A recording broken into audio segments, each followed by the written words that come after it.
So as we continue this discussion on angles around the circle, there's a few really important vocabulary words that we need to discuss and agree on, and these vocab words will continue to be throughout this lesson, but I really want you to be clear on them as we start. And so you'll see several vocab words written here around this circle: terminal side, standard position, initial side, coterminal angle, and reference angle. And these are 5 really important vocab words that we need to discuss.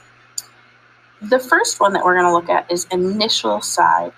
And what I want you to notice is that this line here in our picture, right here, this is what is called the initial side, where our angle is going to start measuring from. And so it's starting at this purple line, which is the initial side, and then it's going to end right here, which is referred to as our terminal side. Okay, so the initial side, if we think about it, is where the angle starts.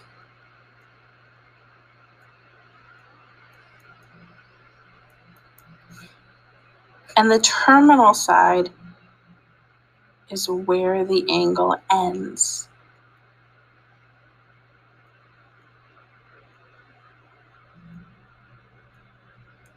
Now, if we go and jump over to then this idea of standard position will always start an angle right along that x-axis, right, going to the right of our x-axis. So standard position is when the initial side is on the positive x-axis.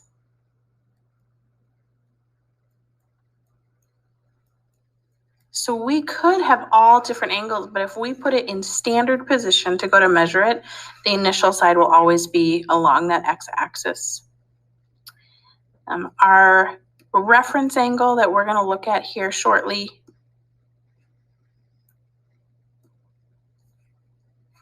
is now this angle here. So our reference angle, now pay careful attention, our reference angle is an acute angle. Acute meaning that it's less than 90 degrees.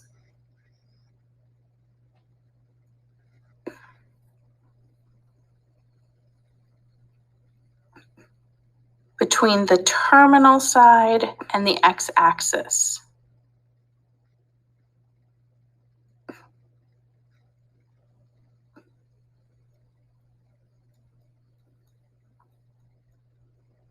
Like I said, we're going to look at this more here shortly, but this is kind of our beginning idea of what this means, that it's that angle from the x-axis to our terminal side. It's always an acute angle, and it's always going to be connected to that x-axis. And then a coterminal angle are angles with different measurements, but the same terminal side.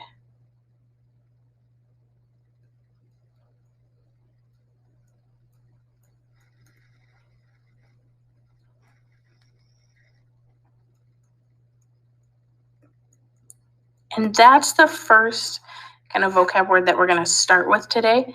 But make sure that you have all 5 of these written down. When you have all 5 of these in your notes, will you just go ahead and draw a star on your note sheet right here so that I know that you are done with these notes and you're moving on to the next section. So the first idea I want us to take a look at here is the idea of coterminal angles. You'll remember that we said that coterminal angles are going to have different measures, but the same kind of ending point. Okay, so they're going to have different angle measurements, but the same terminal side. Now, one thing really important to think about as we measure these angles is we're always going to start from the x-axis. And that if we go this way, we measure it positive. And if we go this way, we measure it negative. We're going to look at some specific examples about that, but know that as we're getting our numbers, our angles always are starting here on the positive x. And if we go what is called counterclockwise, it's a positive measurement. And if we go clockwise, it's a negative. Okay, so for example, we see this first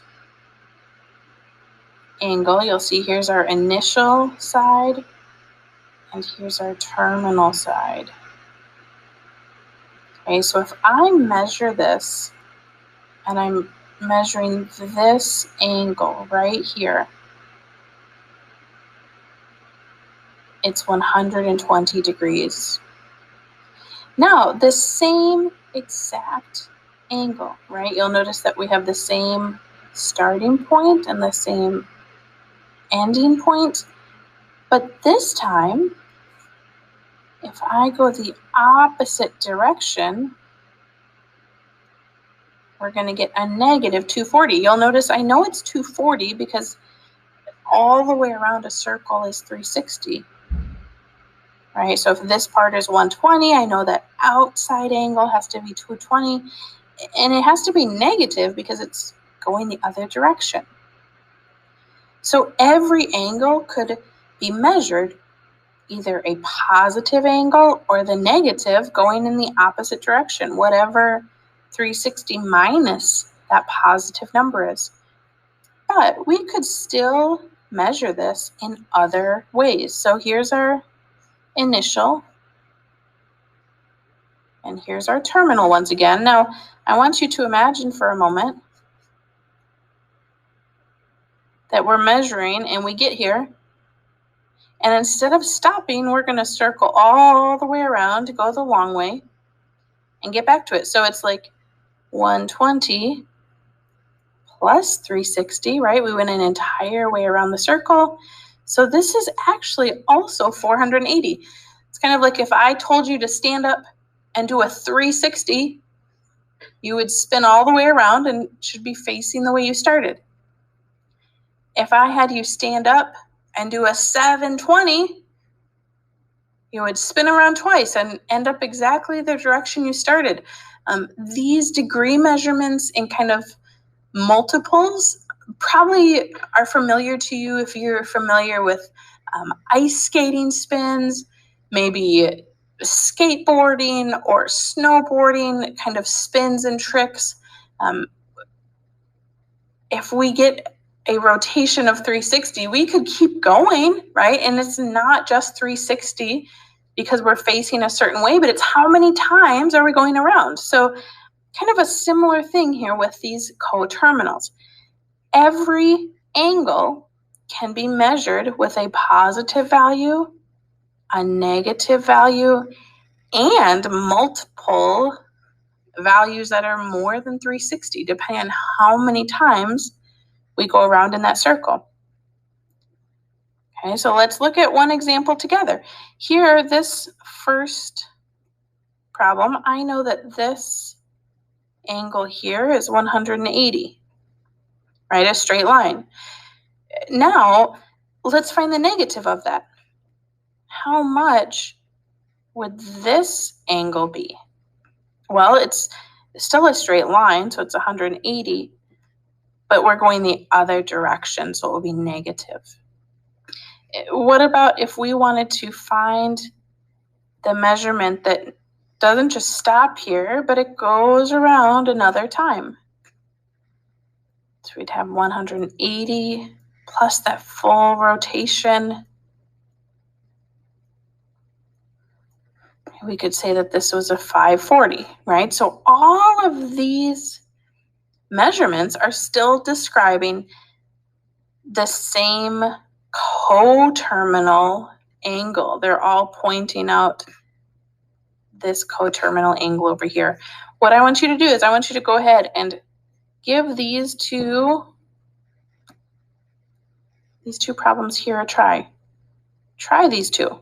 We're going to go through them together as a class here shortly, but go ahead and try them first on your own. Remember that you should be listing a positive number, a negative number, and a number bigger than 360 that are all describing that same terminal side. The next thing we need to take a look at is the idea of a reference angle. We talked so far about these different definitions in general. We talked about what coterminal angles are.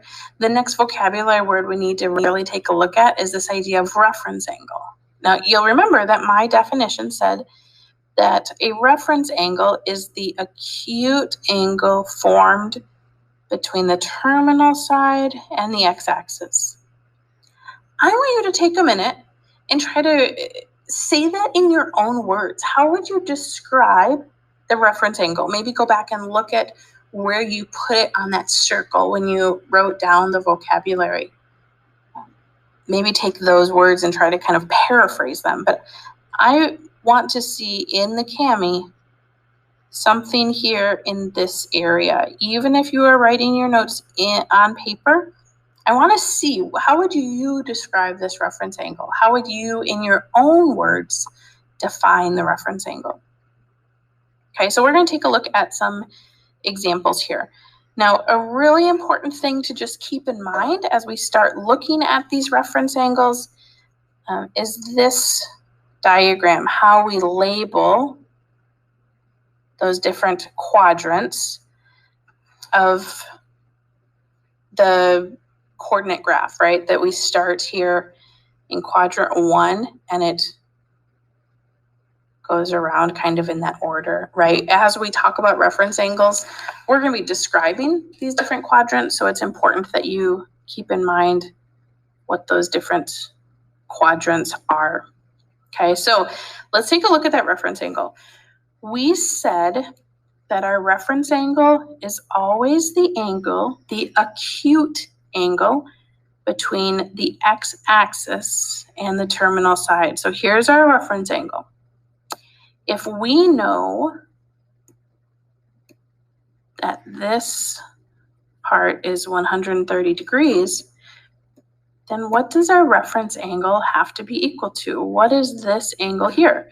Well, in this case, right, we're in quadrant 2 here. Well, we know that together they have to equal 180. So 180 minus 130. And we can find out that this reference angle is going to be equal to 50 degrees. Okay, so it's going to be 50 degrees. Be careful. Pay attention to this note. Make sure you're always using the x-axis to locate the reference angle. We are always measuring from that terminal side to the x-axis. The way you find it will look different in different quadrants, but it will always be from the terminal side to the x-axis. Let's look at another example. Okay, so here we know that this angle all the way around here is 210. We need to find the reference angle, which will always be from that terminal side to the x-axis. Now, let's think for a minute. We know that this part here has to be 180. How am I going to find that reference angle, that little bit outside of 180? So we'll take 210 minus 180. Find that this piece has to be equal to 30 degrees. Notice that the way that we found the reference angle between these two is not the same. It depends on which quadrant we end up with. Okay, let's look at another example. If we know that this angle here is 45, and we want to find our reference angle, it's always from the terminal side to our x-axis. So the reference angle here is 45. Okay, now notice there's another kind of extra question on here. What's a possible positive measure and a negative measure for the angle? It's not asking for the reference angle. Reference angles are always positive. It's asking for a coterminal. So if we want a positive value, we want to say if it goes in this direction to here, what would it be equal to? Well, we know that together it has to be 360. So 360 minus 45 would be 315. So this direction here would be 315. A negative means we start at that x, we go the other direction to the terminal. So this could be 45 degrees. So we could say 315 or negative 45. Those are both coterminal. They're going to end up there. Our reference angle is still 45. Our reference angle is still measuring from the terminal side to that x-axis. What I want you to do is, before we come back together as a class, I want you to give these two problems right here a try. Carefully read the directions of what it's looking for. It's giving you a reference angle and the quadrant. So start by drawing what it looks like. And then if you can, find that angle measure. Find a positive and a negative. Okay, if they give you this reference angle, what are some coterminal angles that could be describing? Go ahead and give that a try before we come back together. Okay, so far we've talked about important terminology that we may use when dealing with angles. We've looked at examples of both coterminal angles and reference angles. And one more really important detail that we need to take a look at before we start kind of getting our hands on what these angles look like in a unit circle and with trigonometry is we need to deal with what is called a radian.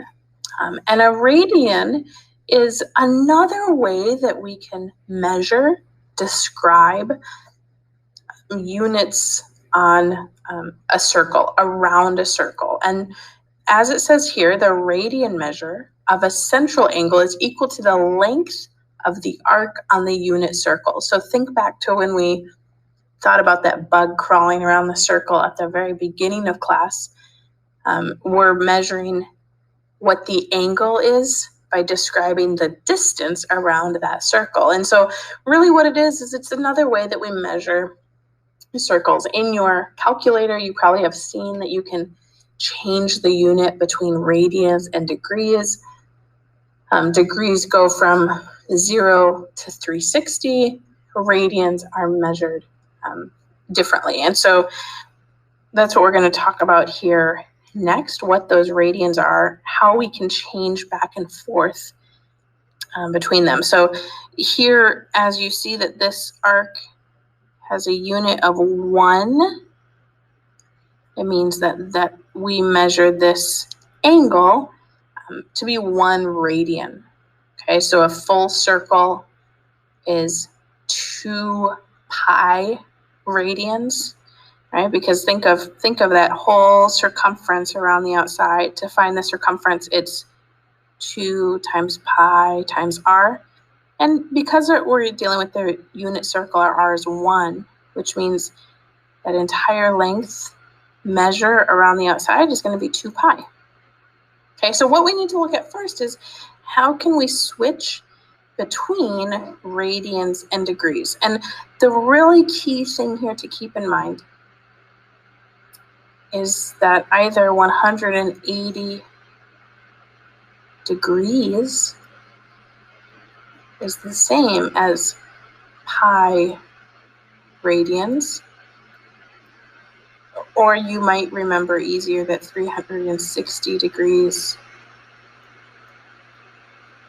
is equal to 2 pi radians. So as we switch between the units, this is going to be really important because this gives us our clue of what we're going to multiply by. So if I have something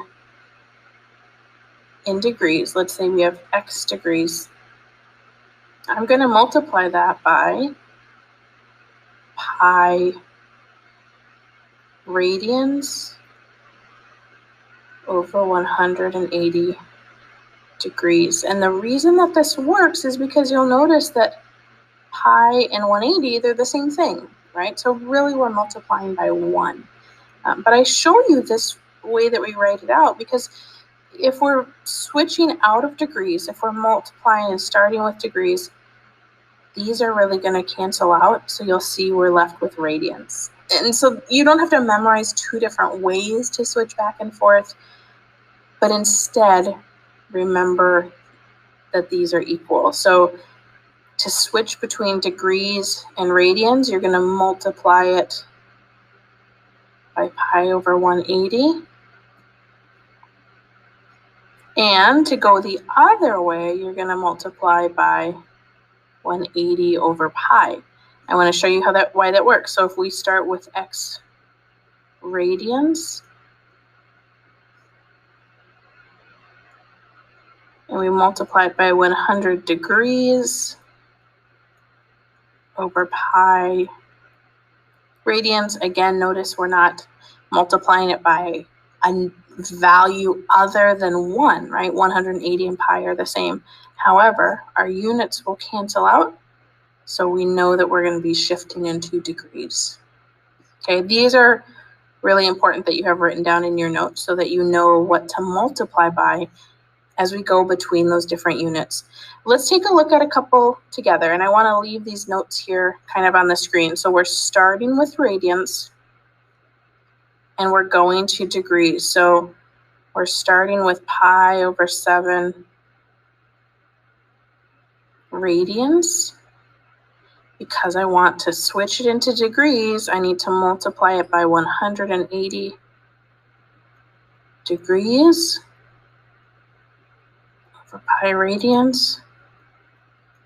So we know those are going to cancel. Notice also that I have a pi on the top and a pi on the bottom. Those can cancel. So we're going to have 180 divided by 7. Simplify that as much as you can. In this case, it's not going to simplify to a whole number, so make sure you're paying attention if it should be an exact number, which would be this fraction here, or if we can write that as a decimal. So let's find what it would be. 180 divided by 7 is going to be about 25.7 degrees. Okay, so we've changed it from radians to degrees. Now this one, we're starting with degrees. And we want to change it into radians. Remember, to change it to radians, we multiply it by pi radians divided by 180 degrees. These units are going to end up canceling out. We're going to have 75 pi over 180. Let's simplify that as much as possible. I know I can divide both of those by 5. So we're going to get 15 over 36. Leave that pi in there. Don't multiply the pi out. And Savas will expect you to have the pi in there. It's pretty common to see radians with a pi. We can still simplify this. I notice they both are divisible by 3. So we'll get down to 5/12 pi. Don't forget that unit. I almost forgot our unit on there, radians. Okay, so before we go through these together, what I want you to do is, as you have those notes and following those examples that we just did here in the lesson, I want you to give these two here a try. Make sure that you are paying attention to what you're converting to, and then write your answer. Even if you're doing your work in your notebook, will you make sure that you put an answer here so I can see when you're done and kind of if you're getting it or if there's some questions that I can answer. Okay, let's take a look at one last thing here today. Now we need to think about if we know how to change between the two of these. I want you to really think about some degree measurements that you know. And we're going to start here filling in what is called the unit circle, measurements around that circle that has a radius of 1. And so you can either put your notes here on this Kami, otherwise go into the Kami in the module that is titled Unit Circle and mark these things on that circle. You'll see a lot of things on the unit circle that we're going to be filling in the upcoming lessons, but these are the ones that I want you to really take note of. So, for example, we know that a full rotation around the circle is 360 degrees, right? So we could label that full rotation, right? This part right here, we either label this as 0 degrees or as 360, depending on how they're getting there, right? Are we just starting or have we done a rotation and come back? And with what you know about radians right now, we also know that we could describe that measure as 2 pi radians, either 0 radians or 2 pi radians. Now, let's keep thinking and fill in these other parts on this circle. So a half rotation. Over here, we've gone 180 degrees. We know that any line is 180 degrees. We know half of a circle is 180 degrees. So in degrees, a half rotation is 180. If we think about that in radians, we're going to have pi radians. We've gone halfway around that unit circle. I want you to go ahead and kind of take a look and think about how would we describe both in degrees and in radians these two parts on the graph. A quarter rotation, 1/4 of the way around, or a 3/4 rotation, 3/4 of the way around. What would we label those? Right up here and right down here, both in degrees and in radians. Okay, go ahead and fill that in. Then what I want you to do when you finish this video and you're waiting for us to move on to practice, you can either get started on the homework or wait till we go through it together. Will you write a comment and just rate your level of understanding on this lesson from a 0 to a 5? Where is your understanding right now?